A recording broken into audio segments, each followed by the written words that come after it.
네, 반갑습니다, 여러분. 이 시간은 여러분들과 해수의 심층 부분에서 일어나는 심층 순환에 대해서 알아보도록 하겠습니다. 자, 심층 순환의 종류 여러 가지 중에서 우리 지구과학 1에서는 밀도류에 대해서 이야기를 하고 있죠. 자, 밀도류는 무엇이냐면 밀도 차이에 의해서 일어나는 심층 순환이라고 볼 수 있어요. 이제 해수가 표층에 존재하다가 이제 심층으로 내려가기 위해서 침강을 하죠. 그 다음에 얘네들이 순환을 하기 위해서는 어디 부근에서는 어디선가 이제 용승을 해서 혹은 상승을 해서 이 순환이 전체적으로 일어나야 돼요. 그래서 이 순환이 일어나기 위해서 밀도 차이에 의해서 침강과 그 다음에 상승이 일어나는 것을 이제 밀도류라고 얘기를 합니다. 중요한 것은 무엇이냐면 이 밀도 차이가 이제 해수 중에서 왜 나타나게 되느냐, 그 원인이 바로 여기에 있다는 거죠. 염분과 수온의 변화. 염분이 높게 되면 당연히 밀도도 증가하게 될 것이고, 이제 밀도 같은 경우는 수온에 반비례하기 때문에 수온이 증가하면 이제 밀도가 감소하는 그런 특징들이 있죠. 그래서 염분과 수온의 그 조합에 의해서 밀도 차가 발생을 하고, 밀도가 증가하게 되면 침강, 그 다음에 밀도가 감소하게 되면 다시 해수가 용승을 해서 혹은 상승을 해서 전체적인 전 세계에서 순환이 일어나는 그런 순환 과정이 나타나게 될 것이다. 이런 얘기가 되는 겁니다. 그 중에서 오늘은 심층순환에 대해서 얘기한다라고 얘기를 했죠. 그래서 밀도가 증가를 하게 되었어요. 뭐 염분이 어떻고 수온의 변화가 어떻게 되어서 이제 밀도가 증가를 하게 된 거죠. 그 결과 아래로 침강을 하게 됨으로써 이제 수온 약층 아래쪽에 이제 심해층이 되겠죠. 그 심해층 부근에서 이제 느리고 매우 느리고 천천히 일어나는 순환을 바로 우리는 심층 순환이라고 얘기를 하는 겁니다.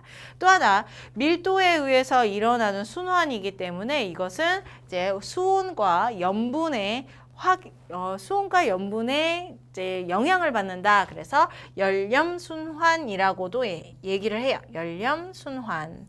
자, 여러분들 교재에서는 이 내용 바로 아래쪽에 써 있죠. 열염순환, 열, 수온의 열을 얘기를 하는 거죠. 그 다음에 염분의 염을 얘기를 하는 거죠. 그래서 수온과 염분의 그 영향을 받아서 밀도 차에 의해서 일어나는 순환이기 때문에 열염순환이다. 그게 바로 심층순환이다. 알아두시면 될 것 같아요.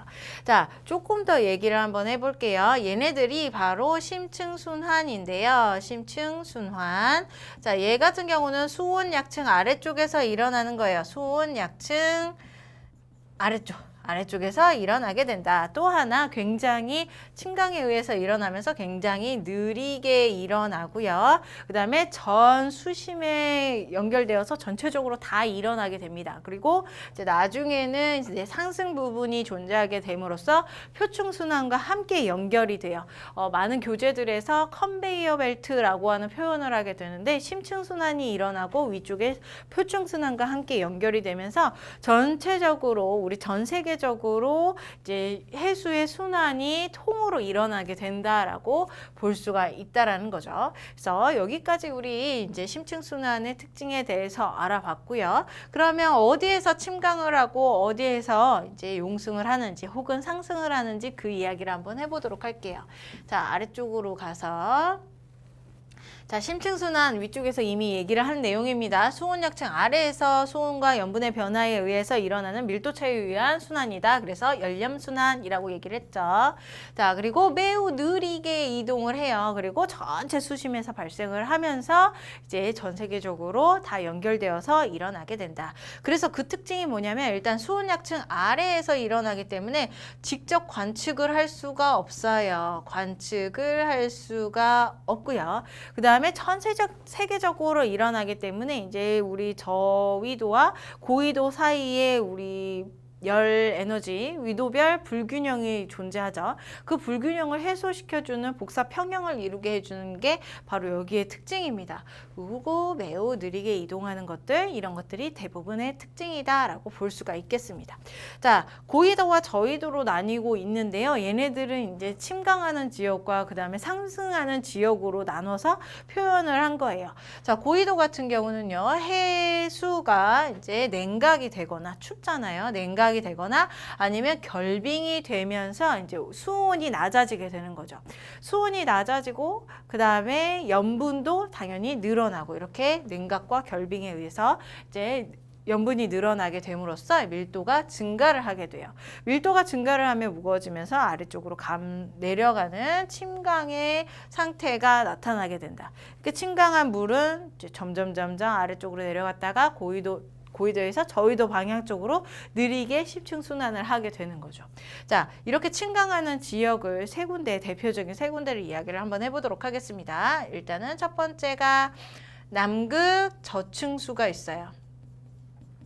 자, 남극의 저층수라고 얘기를 하는데, 자, 여러분들 교재에 여기 아래쪽에 설명이 되어 있어요. 이것은 이제 위도 50도 부근, 남반구의 위도 50도 부근에서 존재하는 부분이고요. 자, 웨델해라고 얘기를 해요. 그 부근에서 이제 저층수가 존재하는데, 여기에는 빙하가 결빙됨으로써 밀도가 증가해서 이제 이렇게 침강이 일어나게 되는 거예요.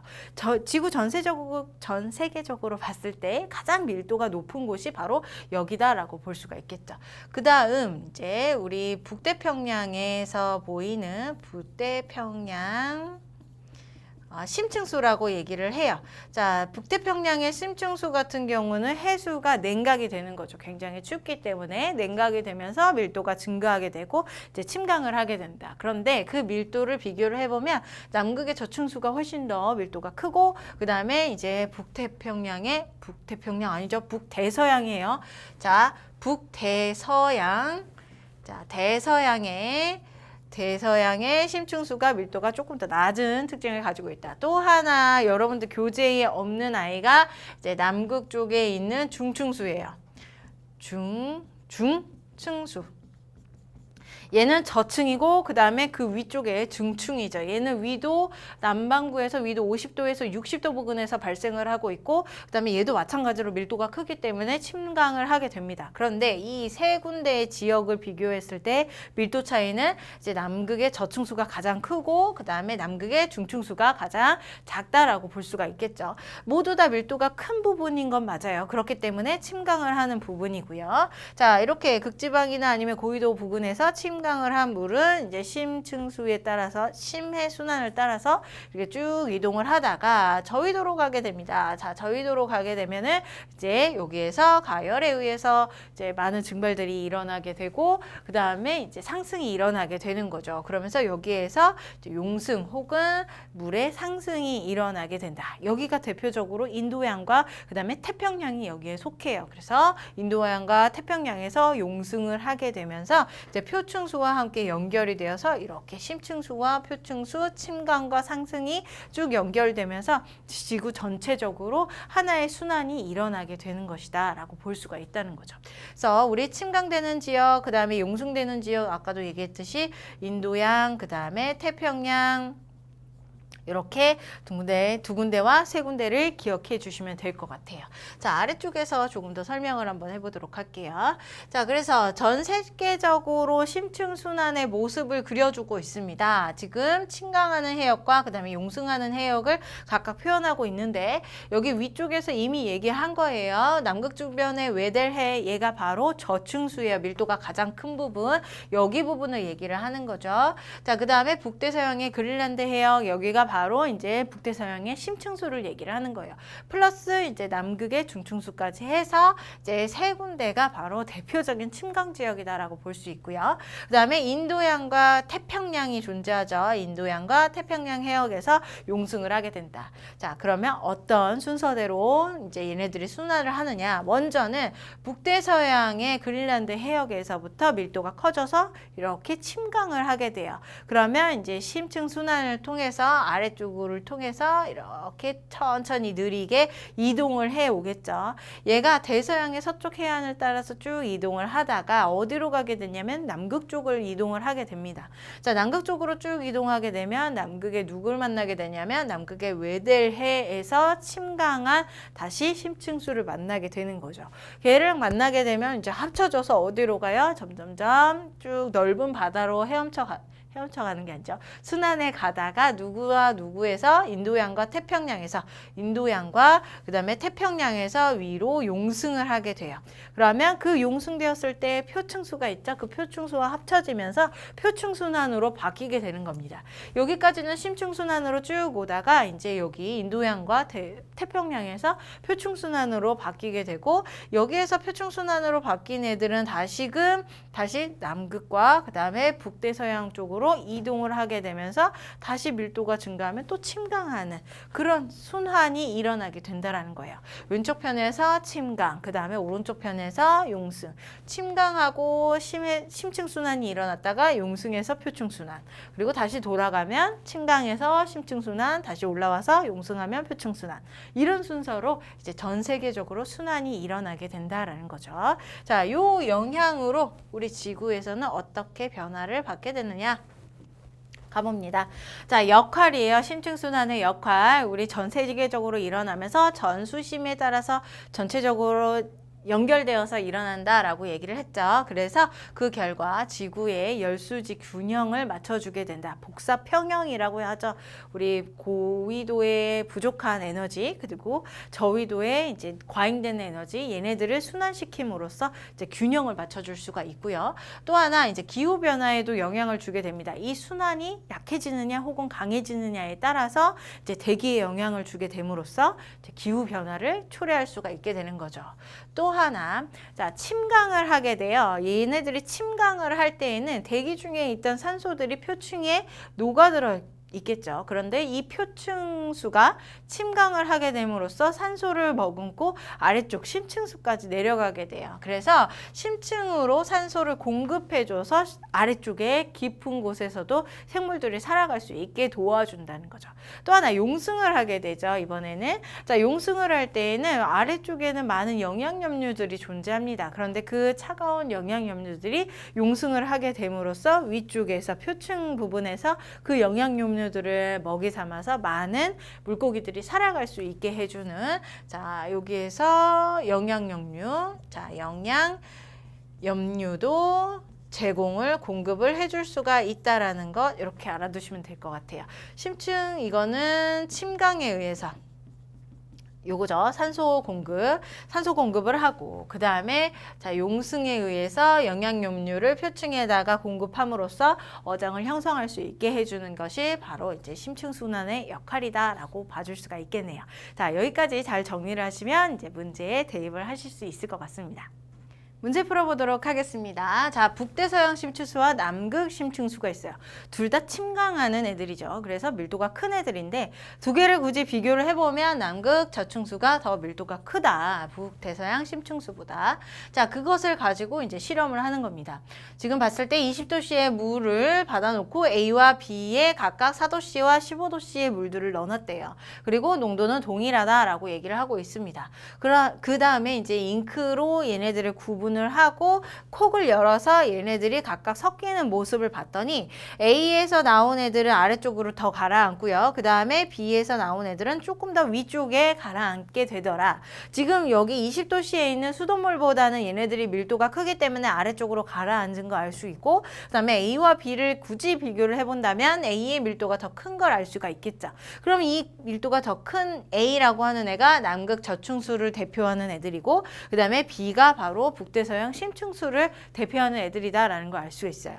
그러면 온도 차이에 의해서 A와 B가 결정이 되는 거니까, 자, 밀도가 큰 애가 온도가 낮은 애, 요 놈이 바로 이제 A가 될 것이고, 그 다음에 온도가 조금 더 높은 애가 밀도가 작은 애가 되겠죠. 그래서 이제 B에 대한 해당하는 것이다 라는 걸 여기에서 알 수가 있습니다. 자, 바로 선지로 가보도록 하겠습니다. 자, 소금물이 가라앉는 이유는 밀도가 크기 때문이다 라는 거죠. 밀도가 수돗물보다 크기 때문이다. 맞는 말. 자, 이 넣은 소금물의 온도는 4도씨이다. 수온과 밀도는 서로 반비례 관계이기 때문에 얘네들은 이제 4도씨 온도가 더 낮은 애가 밀도가 큰 것을 알 수가 있어요. 맞는 말. 자, B에서 나온 소금물은 남극의 저층수에 해당한다. 밀도가 더 큰 애가 이제 4도씨이고 A이기 때문에 남극 저층수이죠. 그러면 B 같은 경우는 북대서양 심층수에 속하겠네요. 요 놈의 틀린 말이 되겠습니다. 기억과 니은이 정답입니다. 3번이 정답이 되겠습니다. 문제 풀어보도록 하겠습니다. 자, 전 지구적인 해수의 순환을 모식적으로 나타낸 것이다 라고 하고 있어요. 자, 그랬을 때 표충수와 심충수로 나누고 있는데 지금 침강되는 지역, 대표적인 지역을 우리가 두 군데를 알고 있죠. 여기에 있는 북대서양 그린란드 해역에 있는 이제 심충수가 되겠고요. 그 다음 여기가 바로 이제 남극의 외델해의 저충수가 되겠습니다. 자, 각각에서 침강이 일어나게 되고 얘네들이 어디로 가느냐? 인도양과 그 다음에 태평양으로 퍼져 나간 다음에 이제 용승을 하게 되고 다시 표충수화 되어서 돌아가게 되는 모습. 그 결과 지구적으로 이제 전체적인 순환이 일어날 것이다 라는 것을 여기서 얘기하는 거죠.